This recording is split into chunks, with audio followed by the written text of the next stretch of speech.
Welcome back. We'll continue the conversation.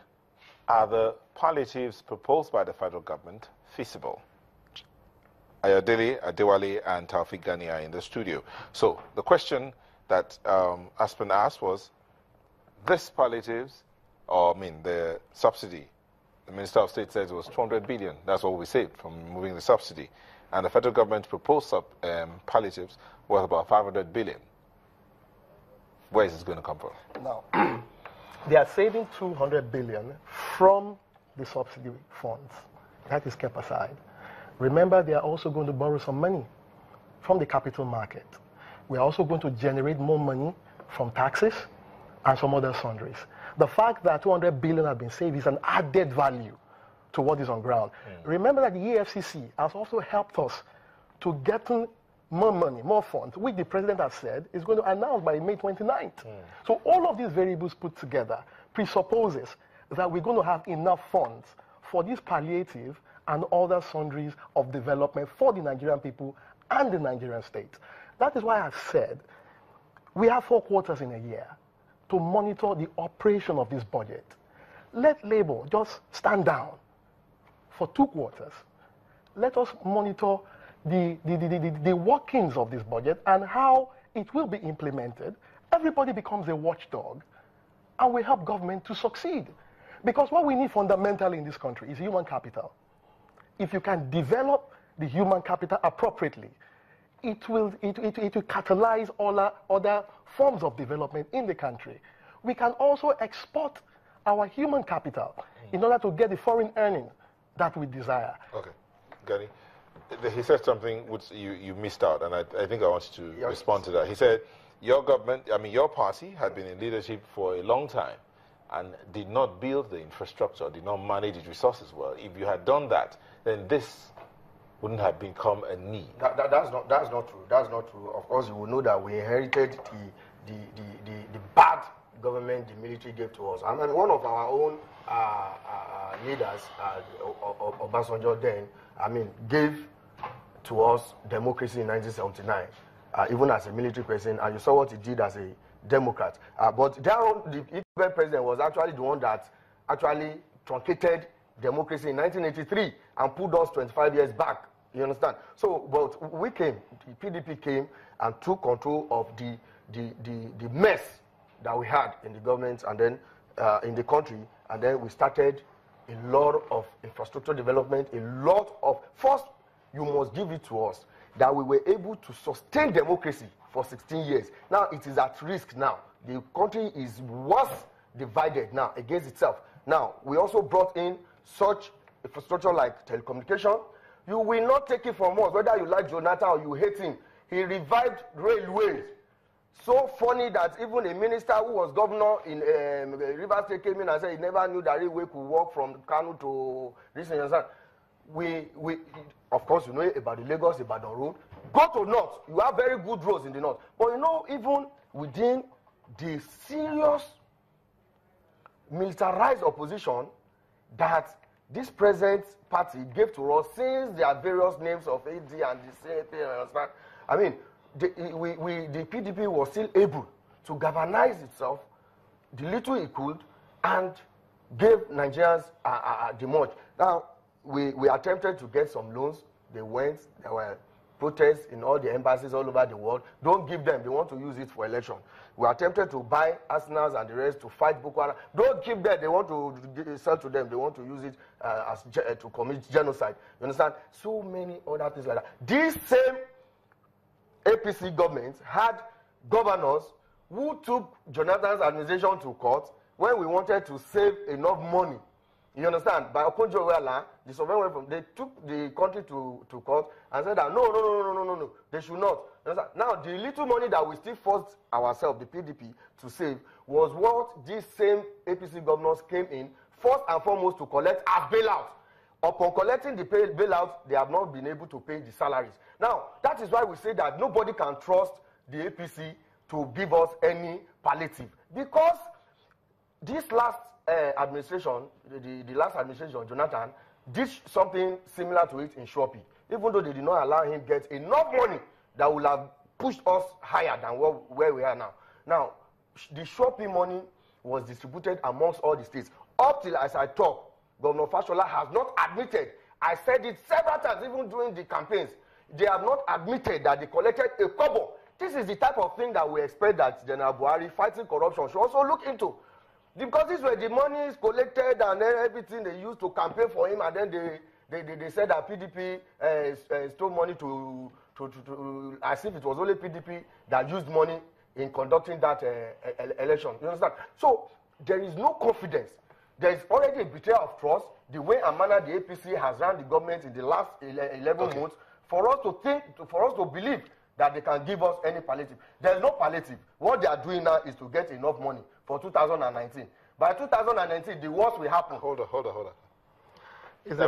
Just 1 year into government, he says you're planning for 2019. Very well. Well, it's a pity that many of us are not accident of history. And even if he wants to rewrite the Nigerian history, he should understand that a lot of people followed it. General Buhari was not. Please, Gani, I kept quiet while you were speaking. General Buhari was not part of the coup d'etat in 1983. He was only invited to stabilize government. And of course, we all know what happened at the election of 1983. We knew what happened in 1979, the two-third majority thing.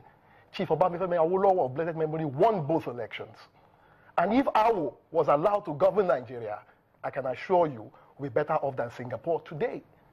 Moving away from that, the issue of the railway thing, the railway was functioning. Yes, it was not functioning all over Nigeria. Okay, so you admit that we revived it. He did not revive the railway. The railway was functioning haphazardly. And when you even say you revived the railway, I remember I watched it on your channel when Chief Donyo Kukwe was asked, why did they buy those obsolete coaches for us? And he said Nigeria and Nigerians cannot afford the modern coach. Of course, because of the money that is being sold. But I want to tell you that the money that have been traced to Dasuki alone, part of that money would have bought the B-BAT plane for our defense ministry. That money also would have bought better coaches for all of our railway services. That money also would have built the railway lines. That money also would have built our roads. That money would have funded education to the extent that every student will at least have 2 in a room, self-contained with toilets, to the extent that no student will pay a farthing to go to tertiary institution. All of the money stolen. The $20 billion. Remember Greece barely borrowed about $18 billion. And the whole world was trying to save Greece. If $20 billion was channeled to our economy directly, without corruption, we will not be where we are today. They got a lot of money while they were there. Monies were written off for us. Some loans were paid. They got a lot of savings. The whole of the country came to support Mr. Jonathan when he was almost denied to come into office after the death of the former president. We gave all the support, but they squandered it. They squandered the money, they squandered the trust, and they squandered the integrity of this country. And that is what the president is building again. He's building a new Nigeria for Nigerians and for the whole world. Nigeria can survive on its own without external support, only if we can remove corruption from our fabrics. And Gani should agree with me that you and I are not happy where this country is. We know how we fought against the Abacha regime in order to put this government in place. We know how many times we were on the road, you and I. You know how many times we were on the road. When we went with Mrs. Onitiri Abiola today remains the Abacha regime. This president was part of that administration. And you are coming here to tell Nigerians, misinform the world, that this president was not part of the 1983 Abiola program. Was not part of the 1983 coup d'etat. All right. Things that will bail us out. No, we're supposed to inform people here. We don't come here to come and talk just like we're not grandstanding. Okay. We're not yet grandstanding. Gentlemen. I'm only saying, regardless of the fact that you are seated on that side, does not mean that you should skew reality. Okay. You should be realistic. You should be realistic that this government is practical. You should be realistic that this government is moving forward. All right, gentlemen. You should be realistic that this government is creating a new image for the Nigerian state. All right, thank you. Okay, so it's feasible. At least both of you agreed that the palliatives are feasible. Ordinarily. Hold on. Both of you agreed that we should work to make it work. They are, you, No, but want to we get cannot okay. trust it in your own hands. Just like you did not believe in PDP, that was why you sponsored. They were getting like over 20 million naira every day to sponsor the people who were at Ojota, musicians, all of them came up. And he also mentioned the issue of PDP. He reiterated it again. The PDP spending much in the election, stealing much. Let me also tell you that you just served as council chairman. This light rail project passed through your local government. Governor Fashola, I read, said he was going to build that light rail project with 200 billion naira. That light rail project has now been declared to be worth over 1-point-something trillion. You can Google now, we will get it. I think 1.1 or 1.2. Now, where is the surplus? Where is the surplus? Nobody is talking about that. Okay. It means that was also planned, and that money is well over. That is not correct. That Okay. is That is not correct. Right. That fact is not correct. Oh, it is true. It is not correct. It is true, and I don't It is not expect you to correct. agree. It is a You will lie. deny it. It is a lie. I won't deny it. You will deny it. It is a lie. Now, another thing. I will Another thing. never Let me accept give Okay, you a another lie. one. That is a lie. hold on. That is a lie. Okay. Can you respond to that so that we can move on? It is Because not we a need lie. to look at, let's look at that cost thing. Is it true? The costing is wrong. It is true. It is Hold a lie. on now. You said it. The So let costing him is respond. wrong. So what is the The cost? costing is wrong. So what's the I cost? cannot vividly give you the cost as I Oh. sit here, but the costing is not that what you all have right. said. So Okay. we are not in All a right. position Okay. I will all not right. speak out of facts. Okay, gentlemen. He's not speaking with Gentlemen, facts. let's come back here. So the feasibility of this palliative is what we need to look at now. Very well. And the sustainability. Yes. Engagement of unemployed graduates. Yes. 500,000 To start with. to start with. There'll be 25,000 to 30,000, right? No, Paid. they'll pay 25,000 Yeah. to 30,000. And then they will be retrained, right? Definitely. And then spread. Yeah. So besides them being paid 25,000 to 30,000, there will be a cost to their retraining. Those are stipend. They'll be giving stipend while you're training them. Okay, all right. This Hold is on, not hold true, on, man. hold on. Under PDP, that was you win. It is a